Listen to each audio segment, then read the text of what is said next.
छत्तीसगढ़ का आधुनिक इतिहास देख रहे थे, है ना, जिसमें कहां तक पढ़ लिए थे?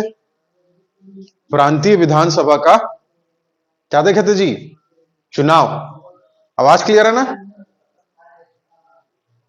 आवाज, हाँ।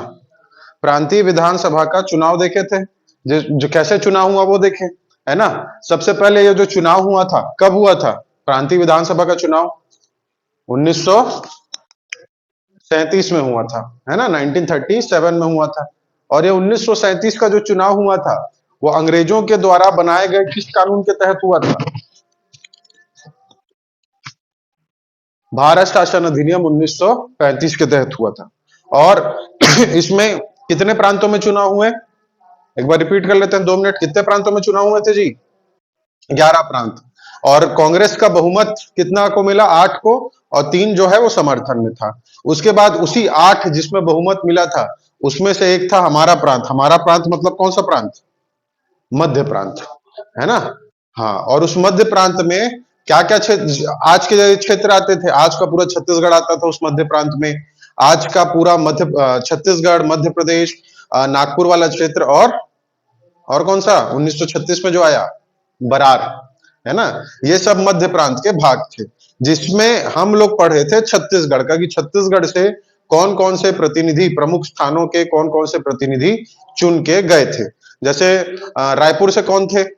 जल्दी जल्दी बताइए। रायपुर से ठाकुर प्यारेलाल सिंह, ठीक। महासमुंद से, महासमुंद से कौन थे? बैरिस्टर या वकील तामस्कर थे, ठीक। धरसीवा से कौन थे? धरसीवा से doctor Khubchand Baghel, very good. Saraipali से कौन थे?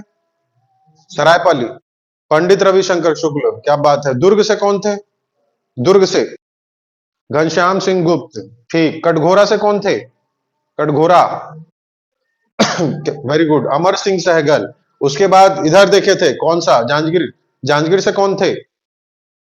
बैरिस्टर छेदीलाल जी थे। मुंगेली से कौन थे? राम गोपाल तिवारी। और प्रमुख बिलासपुर से कौन थे? ई राघवेंद्र राव। और ये सभी कौन से संगठन के थे? कांग्रेस के थे। लेकिन किसको छोड़ के? ई राघवेंद्र राव, वो स्वतंत्र रूप से खड़े हुए थे वहां पे, ठीक। उसके बाद की स्थिति आपको पता है कहानी के माध्यम से, है ना। कहानी मतलब जो हमारा इतिहास है वो जान रहे हैं आप, क्या? कि कांग्रेस आ गई बहुमत में, लेकिन कांग्रेस ने क्या मांगा? कि आप किसको मांगा और क्या मांगा? गवर्नर को आश्वासन मांगा था कि आप हमारे किसी भी कार्य में क्या नहीं करेंगे? हस्तक्षेप नहीं करेंगे करके, है ना। आप अपना जो पद मिला है आपको, संवैधानिक पद, उसका दुरुपयोग मत करना। हम जनता के हित में कार्य कर रहे हैं, हमको करने देना, बीच में टांग मत अड़ाना। लेकिन जो गवर्नर था, क्या नाम था गवर्नर का? गोवेन। गोवेन बोला कि गो बैक, मैं नहीं करूंगा करके, ठीक। फिर कांग्रेस क्या करेगी? मुंह फुला लेगी, चुपचाप बैठ जाएगी, है ना, थोड़े समय के लिए। लेकिन फिर जब देखेगी कि गवर्नर ने किसको बुला लिया है मुख्यमंत्री बनने के लिए? ई राघवेंद्र राव जी को, है ना। तो ई राघवेंद्र राव को जब मुख्यमंत्री बनाया गया, इसके अलावा 3 और मुख्यमंत्री बनाए, तब कांग्रेस का क्या है, ज्ञान चक्षु जागा। क्या बोले कि कांग्रेस की कार्यकारिणी, कि अब हमें जनता के हित में कार्य करने के लिए, रचनात्मक कार्य करने के लिए क्या जरूरी है? मंत्रिमंडल में सरकार बनाना, मतलब अपने को आना है, किसमें? मंत्रिमंडल गठित करना है।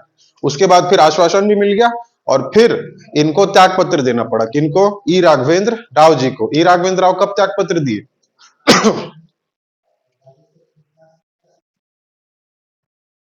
हाँ, 14 जुलाई 1937 को। और इसके पहले एक बैठक भी हुई थी। वो कब बैठक हुई थी? एक सभा, 7 जुलाई, है ना, जो कांग्रेस की कार्यकारिणी की सभा थी। चलिए, अब उनका क्या हो चुका है? त्यागपत्र दे चुके हैं। कौन? ई राघवेंद्र राव। अब कांग्रेस की नई सरकार वहां पे क्या होगी? गठित होगी, ठीक।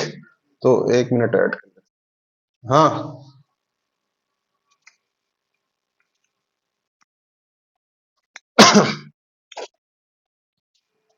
किसमें?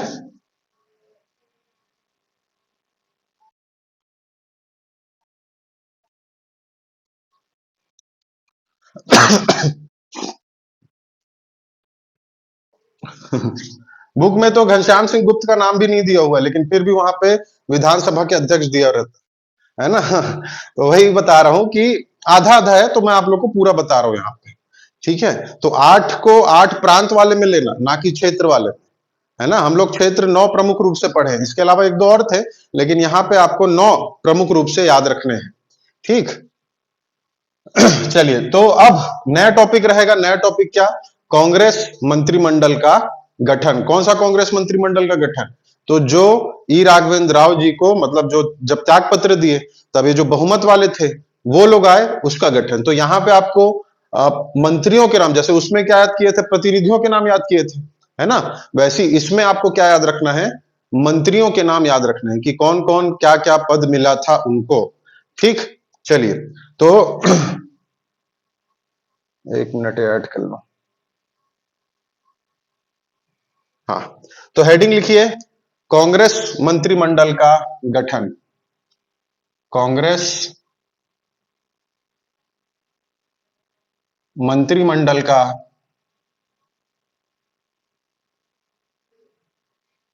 गठन।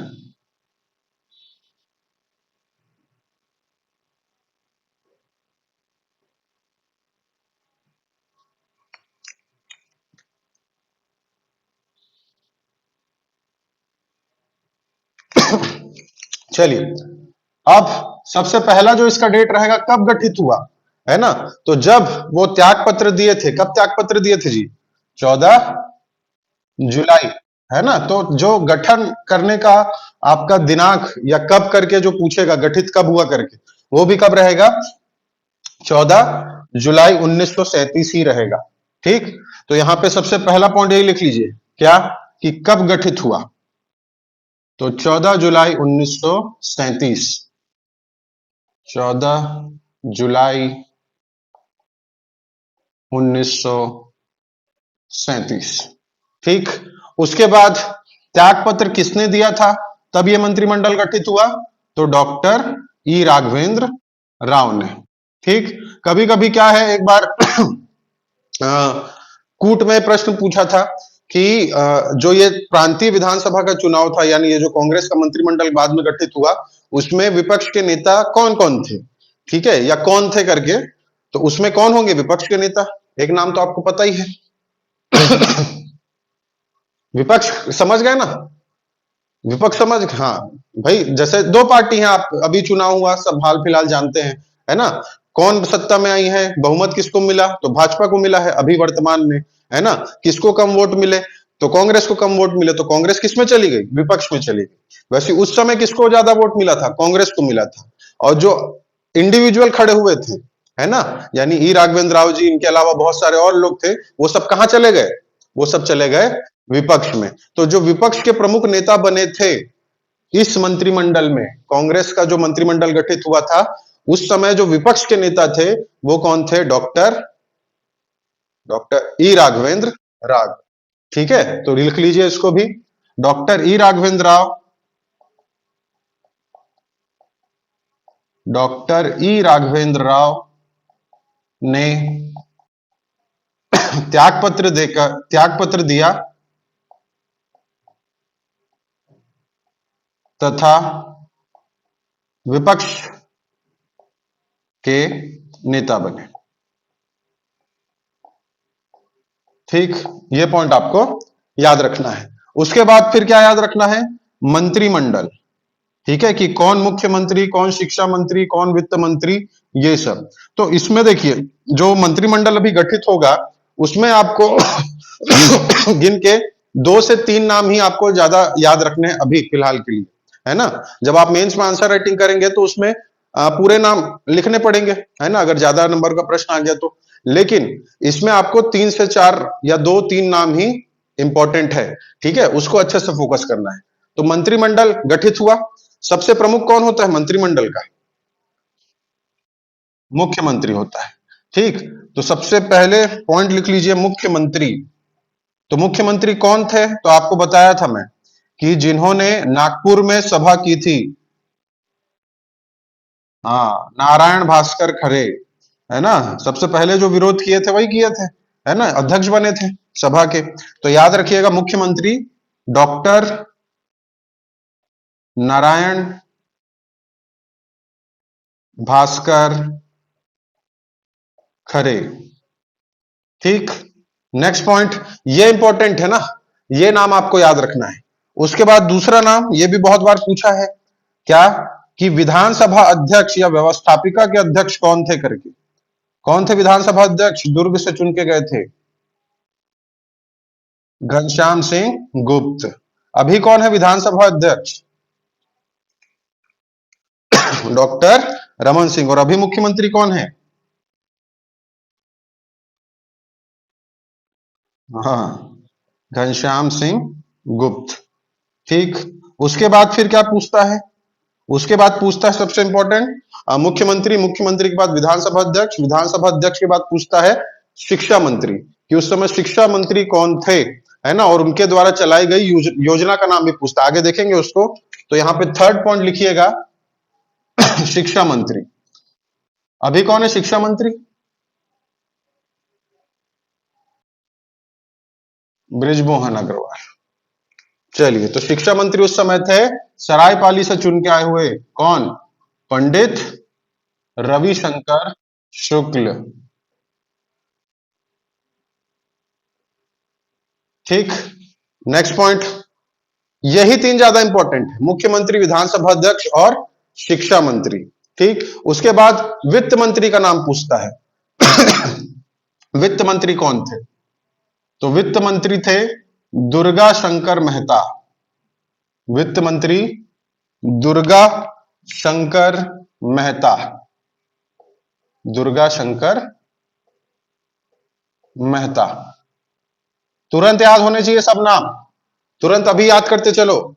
मुख्यमंत्री नारायण भास्कर खरे, विधानसभा अध्यक्ष घनश्याम सिंह गुप्त, विधानसभा अध्यक्ष, विधानसभा घनश्याम, विधानसभा अध्यक्ष घनश्याम सिंह गुप्त। शिक्षा मंत्री कौन? शिक्षा मंत्री है रविशंकर शुक्ल। इनको कैसे याद रखोगे? क्योंकि जो पहला सामान्य शिक्षा का विश्वविद्यालय बना कहां? छत्तीसगढ़ में। वो कौन सा है? इन्हीं के नाम से है, रविशंकर शुक्ल। ठीक, तो वही रविशंकर शुक्ल शिक्षा मंत्री याद रखना। वित्त मंत्री याद रखना दुर्गा शंकर मेहता। वित्त मंत्री कौन? दुर्गा शंकर मेहता। इसके अलावा राजस्व मंत्री, राजस्व, राजस्व मंत्री कौन थे?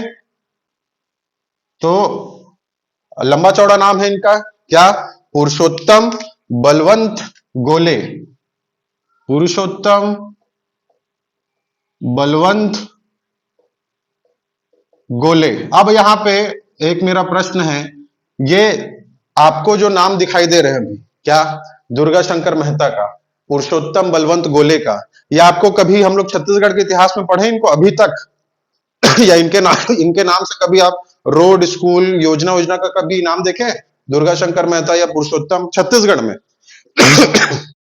नहीं देखे। इसका मतलब ये कहां के हैं? हाँ, मध्य प्रदेश या नागपुर क्षेत्र या बरार क्षेत्र के होंगे। क्यों? क्योंकि उस समय मध्य प्रांत में ये सब आते थे। क्लियर होते जा रहा है ना? जो नए लोग हैं उनके लिए बता रहा हूं, क्योंकि छत्तीसगढ़ का हम लोग पढ़े हैं, क्योंकि छत्तीसगढ़ का सीजीपीएससी की तैयारी कर रहे हैं हम लोग, तो छत्तीसगढ़ के प्रतिनिधियों का नाम याद रखना है। अब ऐसा नहीं कि छत्तीसगढ़ के ही प्रतिनिधि थे, मध्य प्रदेश के भी थे, महाराष्ट्र नागपुर क्षेत्र के भी थे, लेकिन उसको याद नहीं करेंगे, है ना? लेकिन यहाँ पे जब वो मंत्री बने हैं तब उनका नाम हमको पढ़ना पड़ता है। तो ये मध्य प्रदेश, ये महाराष्ट्र नागपुर क्षेत्र, इस क्षेत्र के क्या है, ये लोग हैं, वहां के प्रतिनिधि। ठीक, और ये नाम तो हम लोग सब सुने सुने हैं, घनश्याम सिंह गुप्त, नारायण भास्कर खरे भी यहाँ के नहीं। मुख्य रूप से मध्य प्रदेश क्षेत्र। ठीक है, तो इनका नाम भी आपको याद रखना है। उसके बाद स्थानीय स्वशासन मंत्री, स्थानीय स्वशासन मंत्री द्वारिका प्रसाद। द्वारिका प्रसाद। शुरू के तीन पे अभी ज्यादा फोकस करना, ठीक है, वो मतलब भूलना ही नहीं है। शुरू के तीन, द्वारिका प्रसाद मिश्र, है ना? चलिए, ये कौन थे? स्थानीय स्वशासन मंत्री। उसके बाद पूछता है क्या? जन कार्य मंत्री। जन कार्य मंत्री माधवराव देशमुख। जन कार्य माधवराव देशमुख।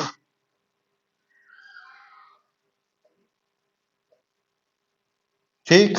और उसके बाद न्याय मंत्री, न्याय मंत्री कौन थे? तो यूसुफ शरीफ थे।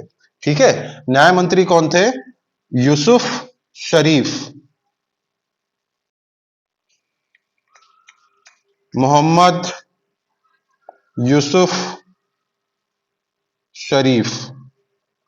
ठीक। तो ये कितने नाम हुए? 7 से 8 नाम आपको याद रखने हैं, लेकिन जो मेन फोकस रहना चाहिए वो आपका ये 3 में रहना है अभी फिलहाल के लिए। कौन कौन? नारायण भास्कर खरे विधानसभा अध्यक्ष और शिक्षा मंत्री। ठीक, शिक्षा मंत्री पंडित रविशंकर शुक्ल, अध्यक्ष विधानसभा के घनश्याम सिंह गुप्त, मुख्यमंत्री नारायण भास्कर खरे। इतना समझ में आया? इतना समझ में आया जी?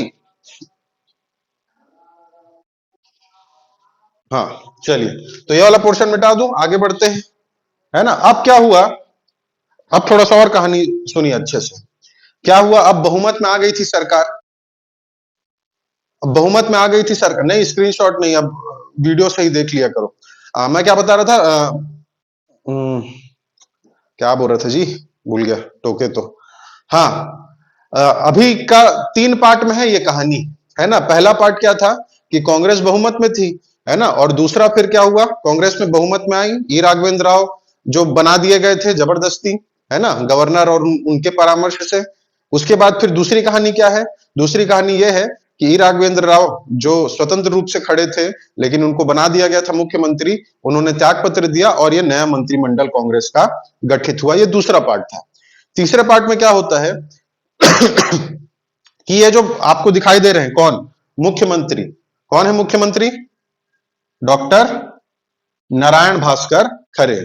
अब डॉक्टर नारायण भास्कर खरे मुख्यमंत्री हैं, उनको सभी को लेके क्या है?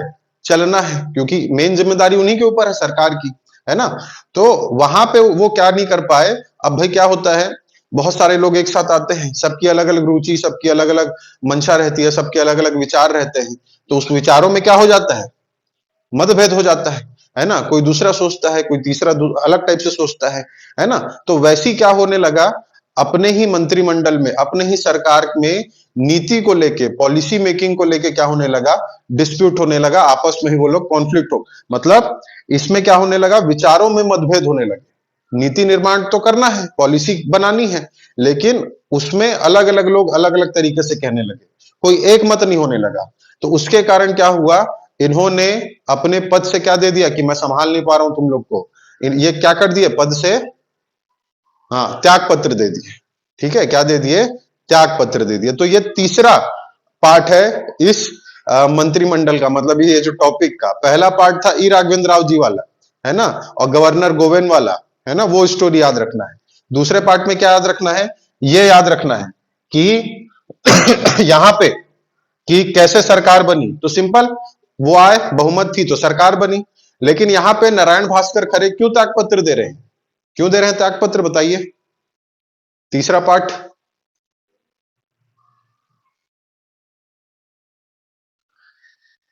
हाँ, आंतरिक मतभेद के कारण। ठीक है, नीति के निर्माण में सरकार का क्या काम होता है? जनता के लिए कार्य करना। और जनता के लिए कार्य कैसे करेगी सरकार? क्या बनाएगी? योजना बनाएगी, नीति बनाएगी, कानून बनाएगी, है ना। तो यहां पे नीति निर्माण में, यानी कि आपको यही याद रखना है कि ये सरकार के अंदर क्या चालू हो गए? आंतरिक मतभेद चालू हो गए। और उस आंतरिक मतभेद के चलते नारायण भास्कर खरे ने क्या दे दिया? अपने पद से त्याग पत्र दे दिया। ठीक, तो यहां पे तीसरा स्टेज चालू होता है। पहला स्टेज ई राघवेंद्र राव वाली स्टोरी, दूसरा इनके नाम आपको याद रखने हैं, और तीसरे में आते हैं कि कैसे नारायण भास्कर खरे त्याग पत्र दिए और उसके बाद उनकी जगह मुख्यमंत्री कौन बनते हैं। ठीक, यहां तक कहानी क्लियर है? आगे लिखेंगे भी। चलिए, गुड। अब आते हैं आगे। कितना त्याग पत्र दे रहे हैं, नहीं, ये त्याग पत्र दे रहा है, फिर वो मंत्री बन रहा है, फिर वो मंत्री बन के फिर ये त्याग पत्र देंगे। ठीक, उसके बाद पूरी सरकार त्याग पत्र दे देती है। यही सब याद करना है।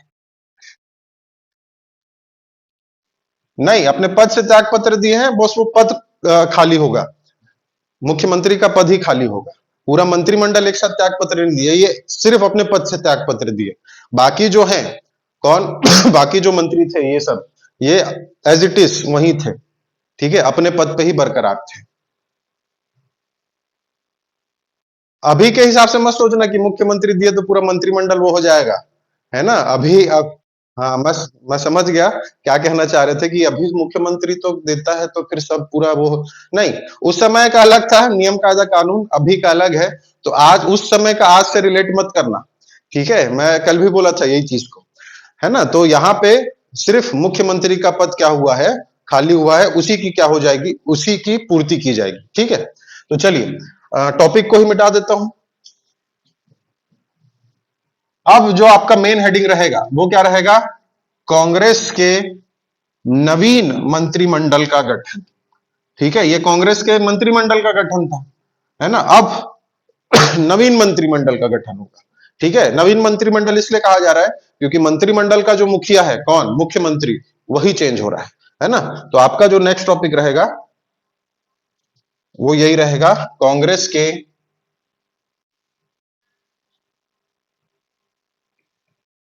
नए या नवीन मंत्रिमंडल का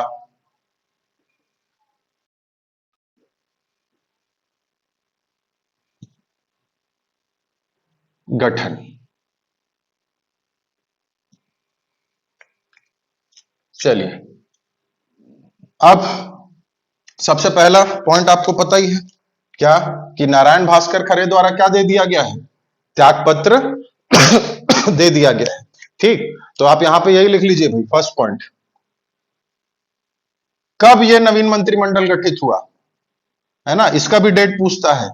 तो 29 जुलाई 1938, ये लोग जुलाई में ही किए हैं। ठीक है, जो नया मंत्रिमंडल बना था, इसके पहले जो मंत्रिमंडल वो कब बना था? पहला मंत्रिमंडल 14 जुलाई 1937 को बना था। और ये कब बन रहा है दूसरा वाला? 29 जुलाई 1938 को बन रहा है। ठीक, अब नेक्स्ट पॉइंट लिखेंगे, त्याग पत्र। त्याग पत्र, उस मंत्रिमंडल जब वो बना था इसके पहले, तब किसने त्याग पत्र दिया था? इसके पहले जो मंत्रिमंडल, ई राघवेंद्र राव ने त्याग पत्र दिया था, है ना? Very good. और यहां पे जब मंत्रिमंडल बन रहा है नया वाला, तब कौन त्याग पत्र दे रहे थे, मतलब दिए हैं? डॉक्टर नारायण भास्कर खरे जी, वेरी गुड, है ना? तो यहां पे त्याग पत्र लिखिएगा किनका, कि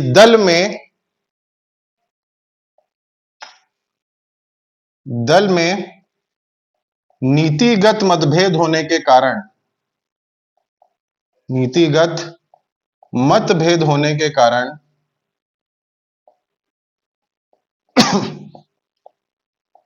डॉक्टर नारायण भास्कर खरे ने, डॉक्टर नारायण भास्कर खरे ने अपने पद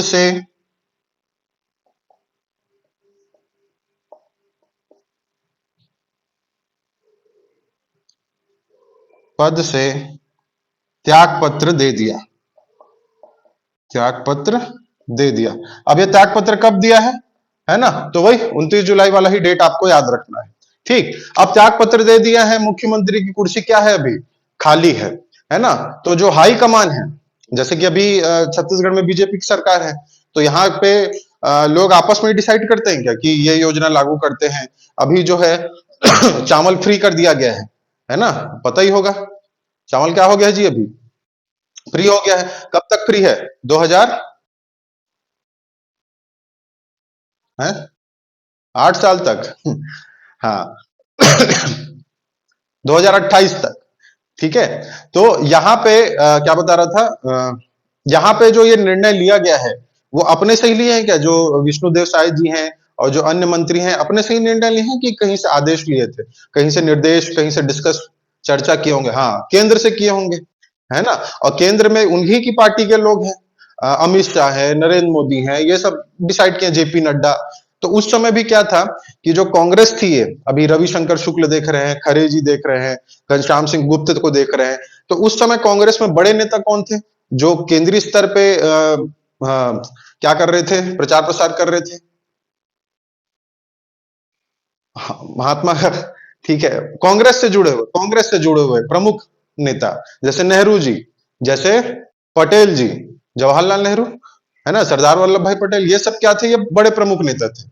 तो यहाँ पे जो प्रांत में देखे वो क्या, कि नारायण भास्कर खरे क्या किए हैं, अपने पद से त्याग पत्र दिए हैं। तो जो केंद्र पे थे, यानी जो सेंट्रल लेवल पे जो बड़े नेता थे, यानी सरदार वल्लभ भाई पटेल, सरदार वल्लभ भाई पटेल क्या बोले कि खरे जी ठीक है, अब उनका निजी विचार है कि उन्होंने क्या दे दिया, त्याग पत्र दे दिया। तो सरदार वल्लभ भाई पटेल बोले इनको, जो विधानसभा अध्यक्ष थे, कौन थे विधानसभा अध्यक्ष, घनश्याम सिंह गुप्त, घनश्याम सिंह गुप्त को बोले कि क्या आप आइए और मुख्यमंत्री का पद आप ग्रहण करिए, विधानसभा अध्यक्ष हम लोग किसी और दूसरे को बना लेंगे करके। लेकिन घनश्याम सिंह गुप्त पटेल जी को क्या कर दिए, मना कर दिए कि मुझसे भी बड़े और मुझसे भी अनुभवी वहां पे नेता मौजूद है, तो मैं मुख्यमंत्री का पद नहीं संभालूंगा करके। पहले उन्हीं को ऑफर हुआ था, ठीक है, पार्टी डिसाइड करती है, जैसे कि अभी सब लोग बोलते हैं ना, सब विधायक और सब बड़े मंत्री लोग, कि पार्टी डिसाइड करती है, हाई कमांड डिसाइड करता है कि कौन क्या बनेगा वाला। अभी सबका आप देखे होंगे, जो भी नेता थे, ओपी चौधरी हो गए, अरुण शाह हो गए, सब यही बोल रहे थे, पार्टी निर्धारित करी थी कि कौन क्या बनेगा करके। तो उसी तरीके से यहाँ पे उस समय भी पटेल जी ही निर्धारित कर रहे थे कि मुख्यमंत्री कौन बनेगा, यहाँ पे खरे जी की जगह घनश्याम सिंह गुप्त बनेंगे। लेकिन घनश्याम सिंह गुप्त क्या कर दिए, मना कर दिए। अब उनके मना करने के बाद क्या हुआ, जो सबसे वरिष्ठ, सबसे अनुभवी थे वहां पे, जो दिखाई दे रहे थे सभी में, कौन, हमारे शिक्षा मंत्री, कौन थे शिक्षा मंत्री, पंडित रविशंकर शुक्ल। तो पंडित रविशंकर शुक्ल जी को आग्रह किया गया कि आप अब संभालिए मुख्यमंत्री का पद, आपसे योग्य वहां पे और कोई नहीं हमें दिख रहा है करके, ठीक है। तब अब जो दूसरी बार मुख्यमंत्री बनेंगे, जो नवीन मंत्रिमंडल हम तो देख रहे हैं, खरे जी के त्याग पत्र के बाद खरे जी त्याग पत्र दे दिए हैं आंतरिक कलह के कारण, है ना। तो अब जो मुख्यमंत्री बनेंगे वो कौन बनेंगे, पंडित रविशंकर शुक्ल। हाँ, चलिए, ठीक। आप चाहे तो ब्रैकेट में लिखना है तो लिख सकते हो नोट करके कि किसने किसको क्या कहा था, नोट करके लिख लो। क्या नोट लिखोगे, कि सरदार पटेल ने किसे कहा था मुख्यमंत्री बनने के लिए, हाँ, सरदार पटेल जी ने घनश्याम सिंह गुप्त को मुख्यमंत्री बनने कहा,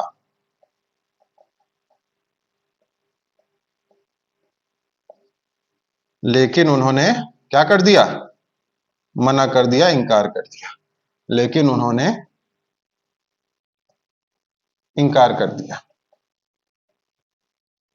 ठीक, क्यों किया, क्योंकि बोल रहे कि मेरे से भी अनुभवी, मेरे से भी योग्य है ना, तो आप उन पे फोकस करो करके। ठीक, तो नोट करके आप यहाँ पे लिख सकते हो। उसके बाद अब जो मुख्यमंत्री बनेंगे वो कौन बनेंगे, तो पंडित रविशंकर शुक्ल। तो पॉइंट लिख लो, मुख्यमंत्री, मुख्यमंत्री पंडित रविशंकर शुक्ल जी, ठीक। और ये भी इनसे भी क्वेश्चन पूछता है क्या, कि छत्तीसगढ़ से कौन थे मध्य प्रांत और बरार के मुख्यमंत्री प्रथम, छत्तीसगढ़ से वो कौन व्यक्ति हैं, प्रथम कौन व्यक्ति हैं जो मध्य प्रांत और बरार के क्या बने, मुख्यमंत्री बने। तो यही थे पंडित रविशंकर शुक्ल। तो आप ब्रैकेट में लिख लीजिए,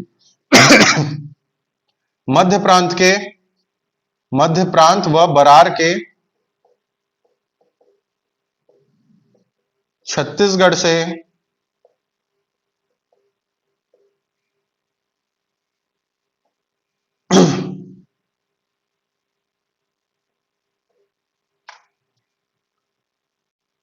मुख्यमंत्री बनने वाले प्रथम व्यक्ति।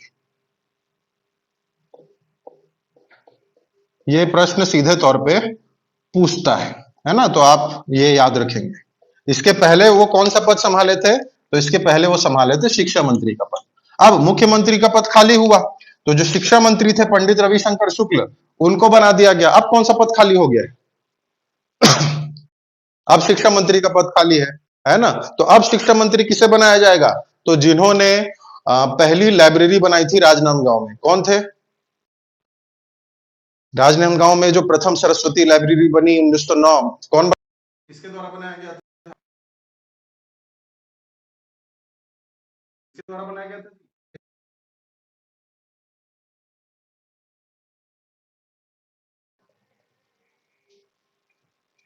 हाँ, मैं क्या पूछ रहा था? अरे यार ये,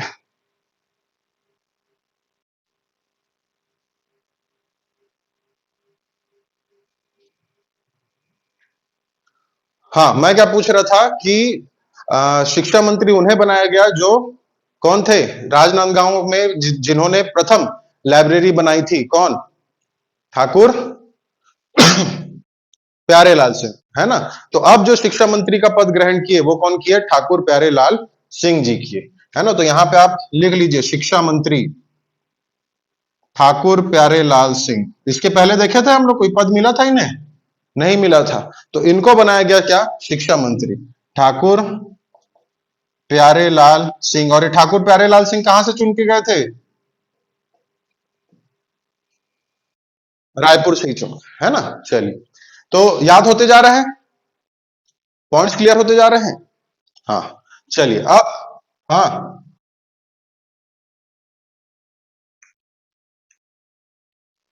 क्या बोल रहे हैं? हाँ। देखो, मुख्यमंत्री पद पे बने थे, लेकिन संवैधानिक रूप से बने क्या? सिद्धांत के अनुसार बने क्या? बहुमत के आधार पे बने क्या? नहीं बने, इसीलिए उनको नहीं लिया जाता। ठीक है, इसीलिए उनको प्रथम मुख्यमंत्री नहीं लिया जाता, क्योंकि बहुमत के आधार पे सीधे तौर पे है ना, सत्य तरीके से जिन्होंने इस पद को संभाला था, है ना, वो आएंगे पंडित रविशंकर शुक्ल, है ना? नारायण भास्कर खरे क्यों नहीं आएंगे? क्योंकि वो आपको बताया मैं कि छत्तीसगढ़ से नहीं थे। ये क्या लाइन लिखे? मध्य प्रांत व बरार के छत्तीसगढ़ से मुख्यमंत्री बनने वाले प्रथम व्यक्ति, है ना?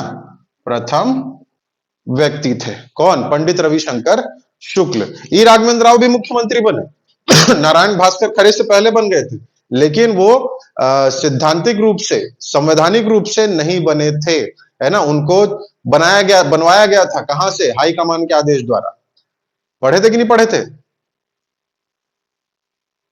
हाँ, तो यहाँ पे अच्छे मतलब सही रूप से अगर कोई मुख्यमंत्री बना था तो पंडित रविशंकर शुक्ल बहुमत के आधार पे था, है ना? इसीलिए इनको लिया जाता है।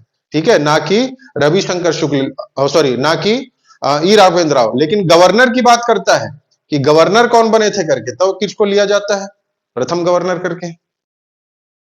ई राघवेंद्र राव, है ना? तो अब देखो, चिल्हर वाले पॉइंट सब क्लियर होते जा रहे हैं। छत्तीसगढ़ से गवर्नर बनने वाले या छत्तीसगढ़ से मध्य प्रांत के गवर्नर बनने वाले प्रथम व्यक्ति, तो यहां पे आंसर आएगा क्या? डॉक्टर ई राघवेंद्र राव, है ना? और उसके बाद पूछेगा छत्तीसगढ़ से मध्य प्रांत के मुख्यमंत्री बनने वाले प्रथम व्यक्ति, तो यहां पे आएगा पंडित रविशंकर शुक्ल। ठीक, कई लोग के माइंड में आ रहा होगा नारायण भास्कर खरे तो बने, लेकिन नारायण भास्कर खरे छत्तीसगढ़ से नहीं थे, यहाँ के मूल निवासी नहीं थे, वो मुख्य रूप से मध्य प्रदेश के थे। ठीक, क्लियर हो रहा है अच्छा जी? हाँ, चलिए, अब आते हैं प्रमुख कार्य। प्रमुख कार्य कि ये जो मंत्रिमंडल बना था, वो सिर्फ ऐसे ही हम लोग नाम याद करने के लिए बना रहे हैं कि कुछ कार्य भी किया इनकी, कार्य भी किया इन्होंने, है ना? तो कई महत्वपूर्ण कार्य किए, जैसे कि शिक्षा मंदिर योजना पूछता है ना? इसके अलावा जैसे क्या नाम है, जिनको केसरी, हिंद केसरी पत्रिका के कारण जेल हुई थी, कौन? माधवराव सप्रे, है ना? तो उस समय क्या होता था, बहुत सारे क्रांतिकारी जो समाचार पत्र होते थे, बहुत सारी क्रांति से संबंधित, है ना, आंदोलन से संबंधित पत्रिकाएं होती थी, उसको क्या कर लिया जाता था? जब्त कर लिया जाता था। जैसे कि एक पुस्तक है ना, जो तपस्वी सुंदरलाल द्वारा लिखी गई थी, कौन सी पुस्तक? वेरी गुड, भारत में ब्रिटिश राज या भारत में अंग्रेजी राज, उसको भी जब्त कर लिए। और जब्त करने के बाद क्या करते थे? और वो लगा देते थे, पेनल्टी, शुल्क लगा देते थे, है ना, राशि, जुर्माना लगा देते थे, है ना, कि आपने ये बुक लिखी है, इसको पब्लिश करवाई है ना? तो वो जब्त भी कर लेते थे बुक्स को, और इसके अलावा राशि भी ले लेते थे उनसे, है ना, मतलब शुल्क ले लेते थे। तो ये सरकार ने क्या किया कि जितने भी समाचार पत्र थे, है ना, जिसको क्या कर लिया गया था? जब्त कर लिया गया था, उनकी राशि उनको क्या की गई? वापस लौटाई गई, है ना। तो एक काम इन्होंने किया। उसके बाद बहुत सारे ऐसे जो जेल में बंद थे लोग, जिन्होंने क्या किया था, आंदोलन किया था, जिन्होंने राष्ट्र के लिए क्या लड़ी थी, लड़ाई लड़ी थी। लड़ाई लड़ी मतलब कि ऐसा नहीं कि बम फेंका, ऐसा नहीं कि किसी अंग्रेज को गोली मार दी, यानी जिन्होंने क्या किया है, सिर्फ और सिर्फ आंदोलन किया है, और उनको क्या दे दिए हैं, लंबी सजा दे दिए हैं। किसी को 20 साल, किसी को 50 साल, किसी को उम्र कैद, जिसे हम लोग राजनीतिक बंदी कहते हैं। तो जो पॉलिटिकल प्रिजनर्स थे, यानी कि जो राजनीतिक बंदी थे, उनको भी क्या दिलाया इन्होंने, रिहाई दिलवाई। कौन सी सरकार ने, तो वही नारायण भास्कर खरे और पंडित रविशंकर शुक्ल की सरकार ने। तो ये दो प्रमुख कार्य याद रखिएगा भाई।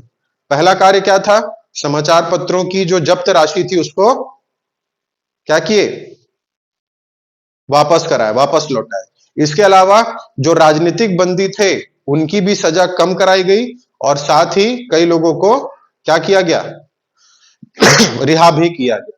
हाँ, देखो अभी 1938 की बात कर रहे हैं हम लोग, 1938 की। इसके बाद 40 आएगा, 42 आएगा।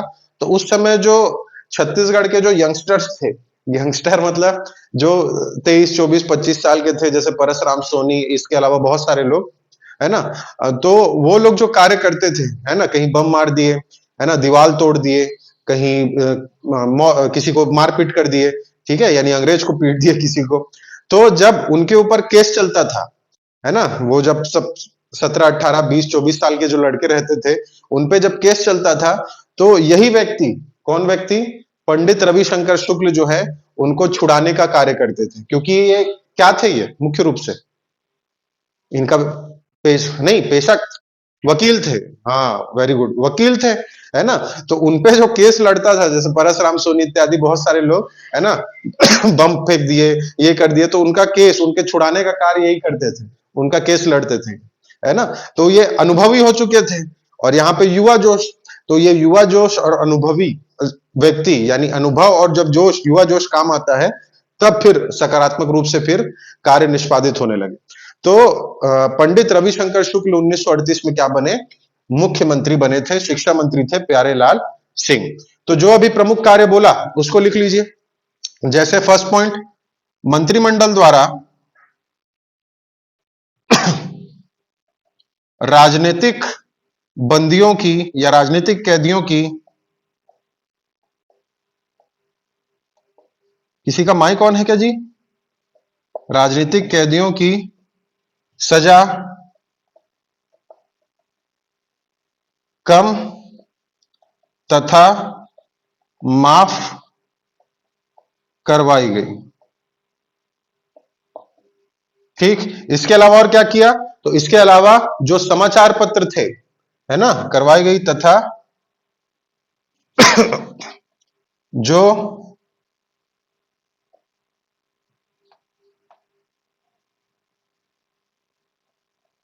तथा समाचार पत्रों की जब्त राशि भी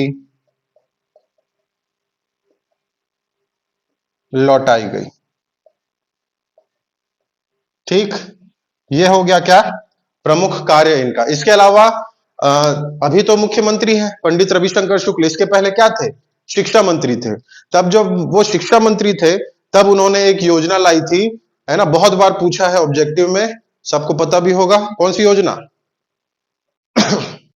वेरी गुड, शिक्षा मंदिर योजना, या कई जगह उसको विद्या मंदिर योजना भी कहा जाता है। तो आप दोनों लिख लो, कोई दिक्कत नहीं है ना। ऑब्जेक्टिव में शिक्षा मंदिर या विद्या मंदिर करके ही पूछेगा, और आप चाहे तो मेंस में शिक्षा मंदिर लिखो या विद्या मंदिर लिखो, दोनों सही है।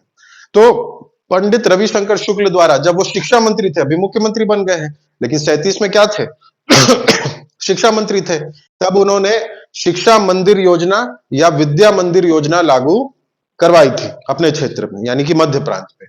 और ये यहाँ पे क्या होता था, पढ़ाई होती थी, है ना, बच्चों को स्कूल एजुकेशन ये सब दिया जाता था, पढ़ाई करवाते थे, और पढ़ाई के साथ साथ जो स्वरोजगार है ना, उससे संबंधित चीजें भी, यानी उसका प्रशिक्षण भी दिया जाता था, है ना। जो भी, जिसकी भी रुचि है, किसी को घड़े बनाने की रुचि है, किसी को कपड़ा बनाने की रुचि है, किसी को इलेक्ट्रिशियन का काम करने की रुचि है, जो भी रुचि जिसको जिसको है ना, तो उनको उसका भी प्रशिक्षण क्या दिया जाता था इसके तहत, कौन सी योजना के तहत, पढ़ाई के साथ साथ स्वरोजगार, शिक्षा मंदिर योजना। ठीक है, तो सबसे इंपॉर्टेंट वाला है, उसको भी याद रखिएगा, बहुत बार पूछा है। तो दूसरा इनका प्रमुख कार्य लिखिएगा इस मंत्रिमंडल का। हाँ, बोलो।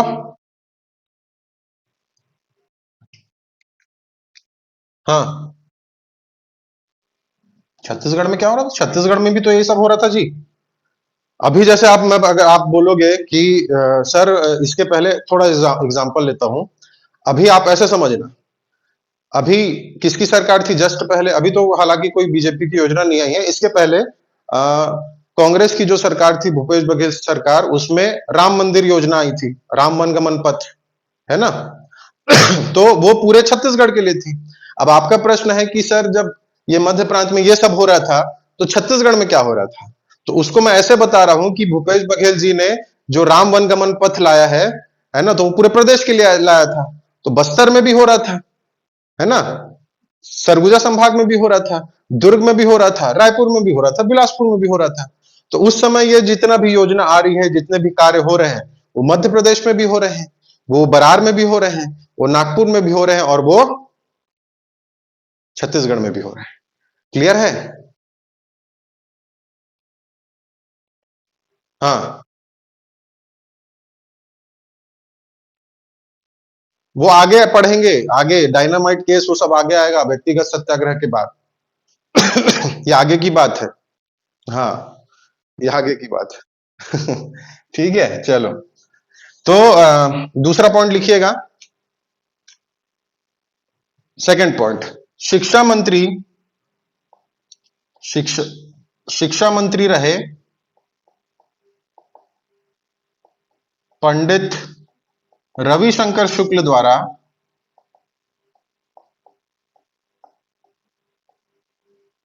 शिक्षा मंदिर या विद्या मंदिर योजना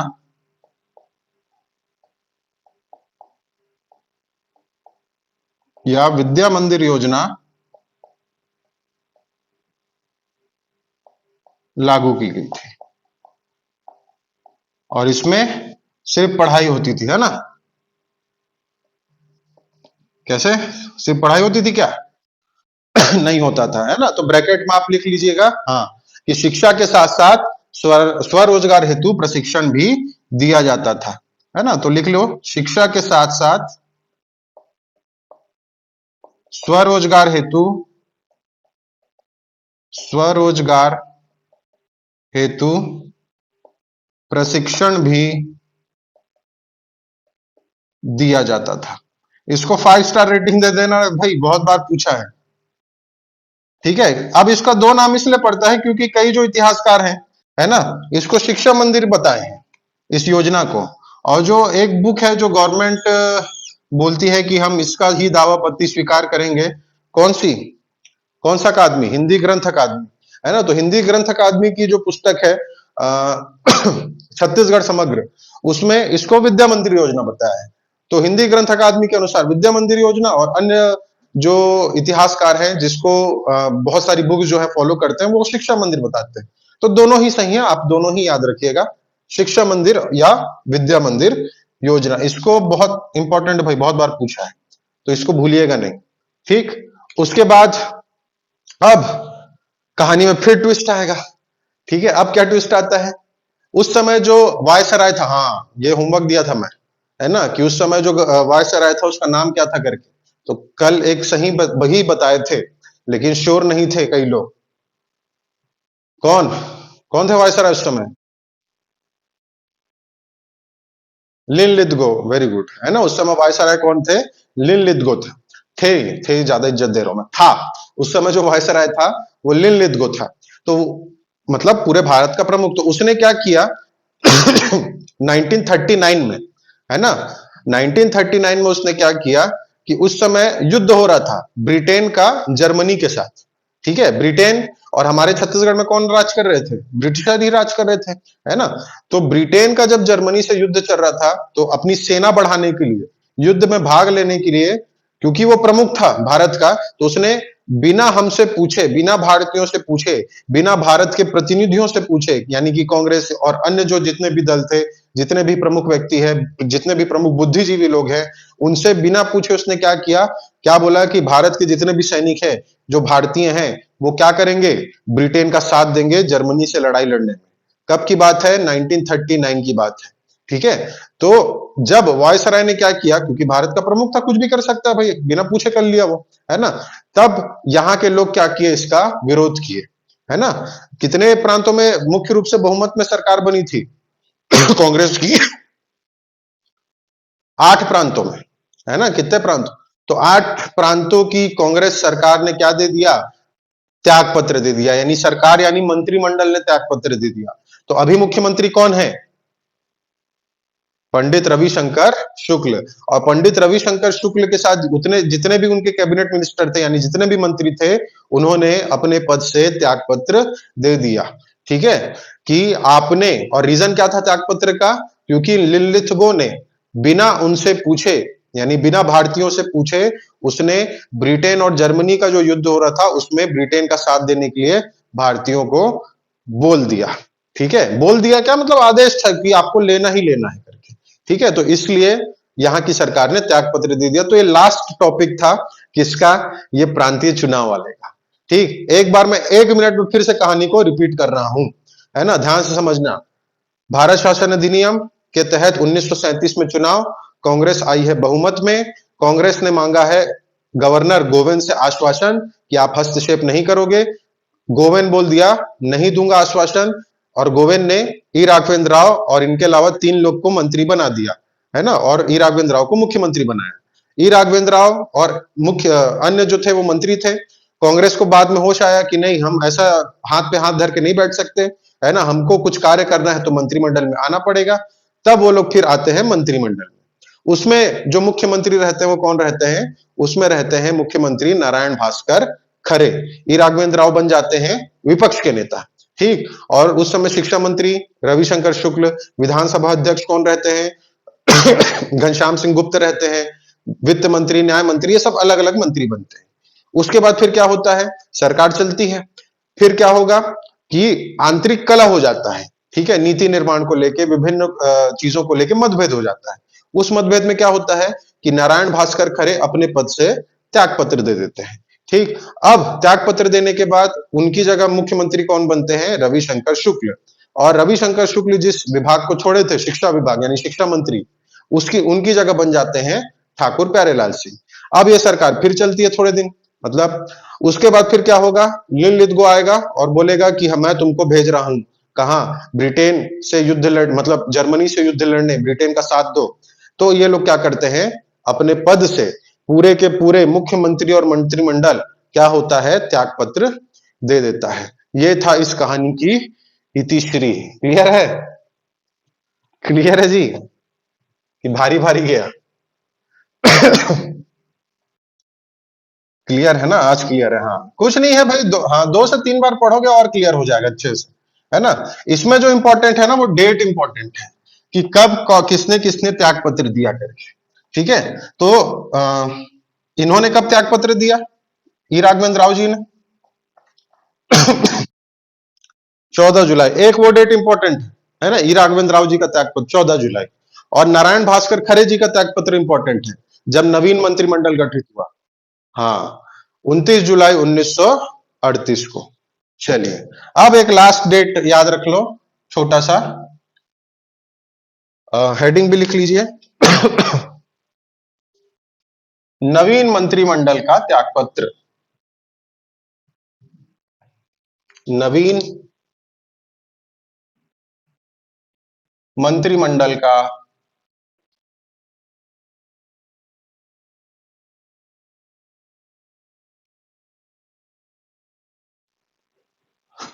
त्यागपत्र देते जाता क्या है, कहां जाएगा जी, किसको देंगे, अंग्रेज शासन को देंगे और किसको देंगे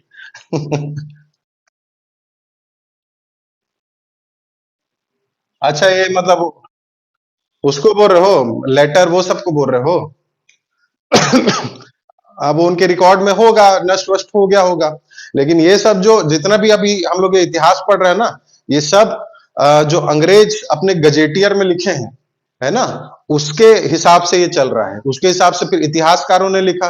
देखो जितना भी अभी हम लोग छत्तीसगढ़ के इतिहास पढ़ते हैं, उसके दो सबसे मेन सोर्स है ना। पहला सोर्स है कि अंग्रेजों द्वारा लिखा गया ये चीज, क्योंकि जो घटना होती है, जैसे कि अभी जितने भी योजना आ रही है, तो उसको सरकार अपने रिकॉर्ड में लिखती है कि नहीं लिखती, है ना। अपने पत्र पत्रिका, अपना जितना भी वेबसाइट, जितना भी है, उस समय तो वेबसाइट होता नहीं था, तो सब अपलोड होते थे, है ना। तो उस समय गजेटियर लिखा जाता था। और उस समय जो प्रमुख जिले कौन कौन से थे, रायपुर था, बिलासपुर था, दुर्ग था, है ना। तो अलग अलग क्षेत्रों, अलग अलग संभाग, अलग अलग जिले के रिकॉर्ड्स रखे जाते थे। तो उन रिकॉर्ड्स के आधार पे ये सब चीजें कि हाँ, इस समय मुख्यमंत्री नारायण भास्कर खरे, इस समय उसने क्या दे दिया है, त्यागपत्र दे दिया है। इस समय कौन, तो ये योजना लागू की गई थी। तो वो सब गजेटियर के हिसाब से। और दूसरा जो इंपॉर्टेंट सोर्स है, पहला गजेटियर और दूसरा हमारे छत्तीसगढ़ के जितने भी स्वतंत्रता संग्राम सेनानी, है ना। क्योंकि उस समय ऐसा नहीं कि कोई एक, सब मल्टी टैलेंटेड होते थे।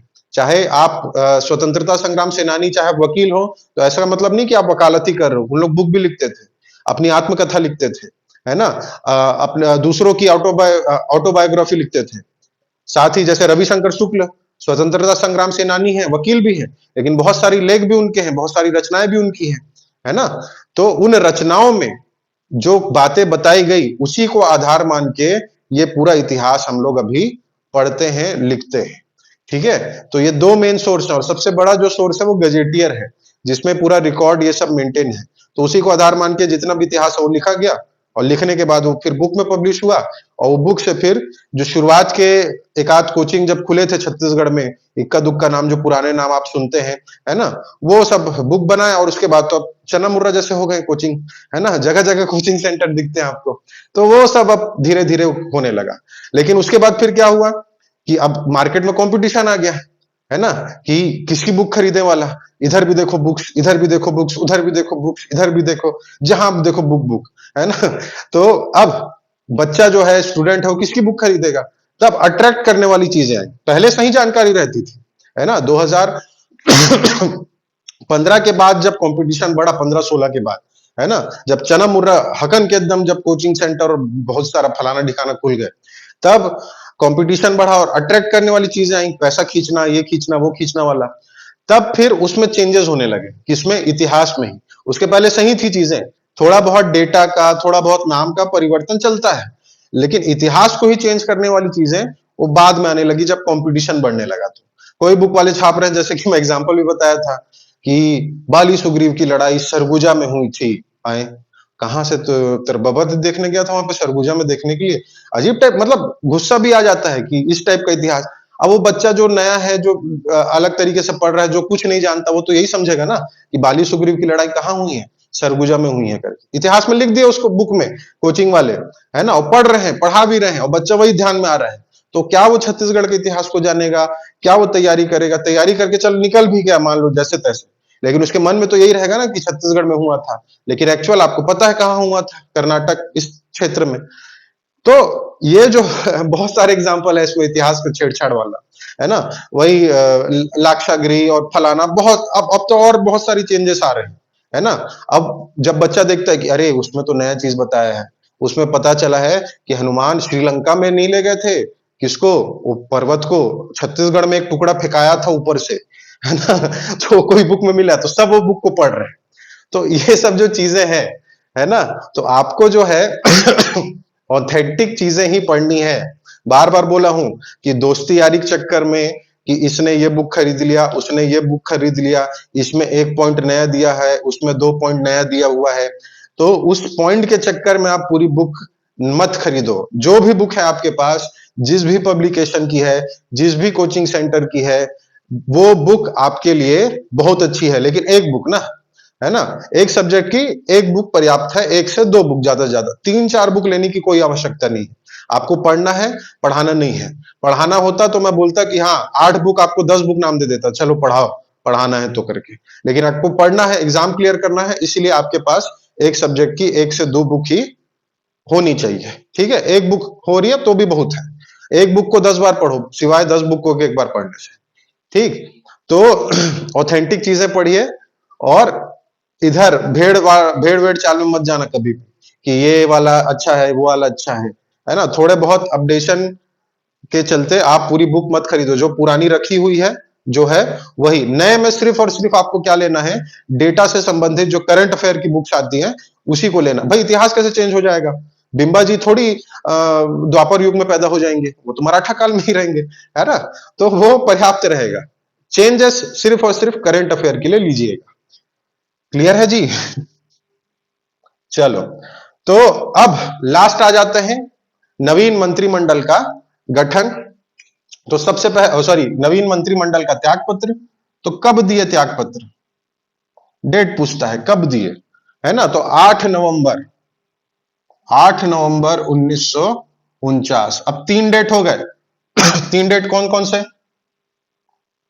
39 है, सॉरी 49 लिख दिया। 3 डेट याद रखना है। पहले 14 जुलाई 1937। दूसरा डेट क्या था जल्दी बताओ, जो याद रखना है हमको। 29 जुलाई 1938। ठीक, अब ये 38 को बाद 39 कर देना, है ना। अब इसमें क्या है, 8 नवंबर, 8 नवंबर 1900 क्या है 39। चलिए, तो कब हुआ, डेट याद हो गया। उसके बाद कारण क्या था, तो कारण यही था कि 4 दिन पहले, 4 नवंबर 1939 को वायसराय, लॉर्ड वर्ड लगाने की जरूरत नहीं है, सीधा नाम लिखो, क्या नाम था, लिनलिथगो, है ना, लिन लिथगो, वायसराय लिनलिथगो ने भारतीयों से बिना पूछे, भारतीयों से बिना पूछे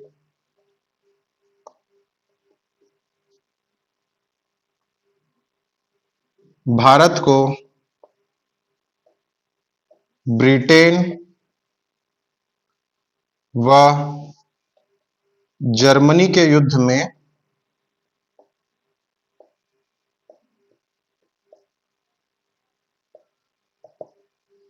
भाग लेने को,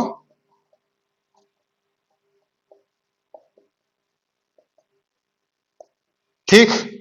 तो ये मुख्य कारण था, और इसके कारण क्या हुआ, पूरे मंत्रिमंडल ने त्यागपत्र दे दिया। पूरे मंत्रिमंडल द्वारा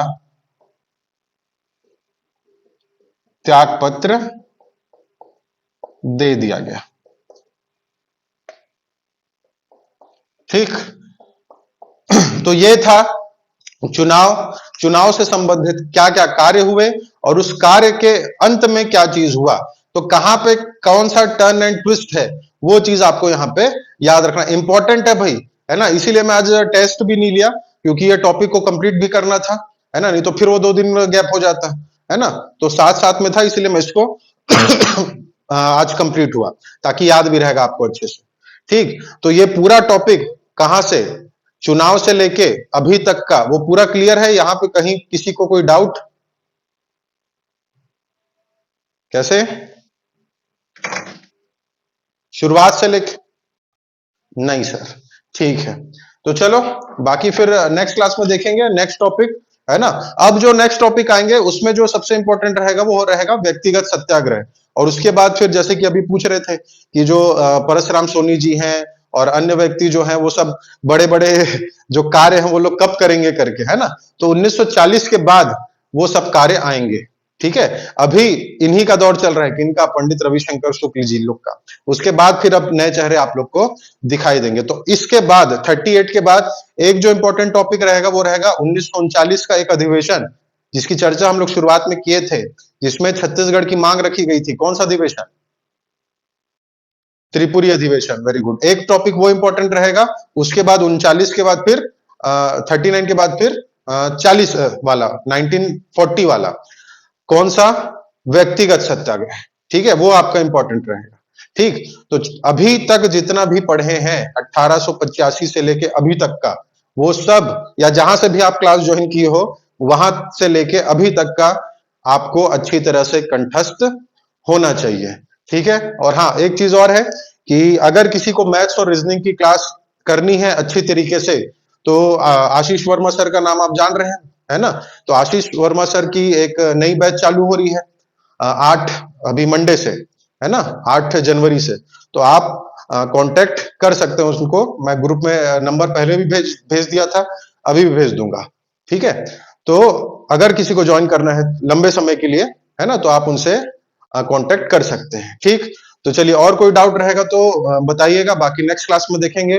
तब तक के लिए धन्यवाद। जय हिंद, जय जोहार, जय छत्तीसगढ़ महातारी, जय भूमकाल, जय माता दी, जय श्री राम, हर हर महादेव, शुभ रात्रि। थैंक यू, धन्यवाद जी।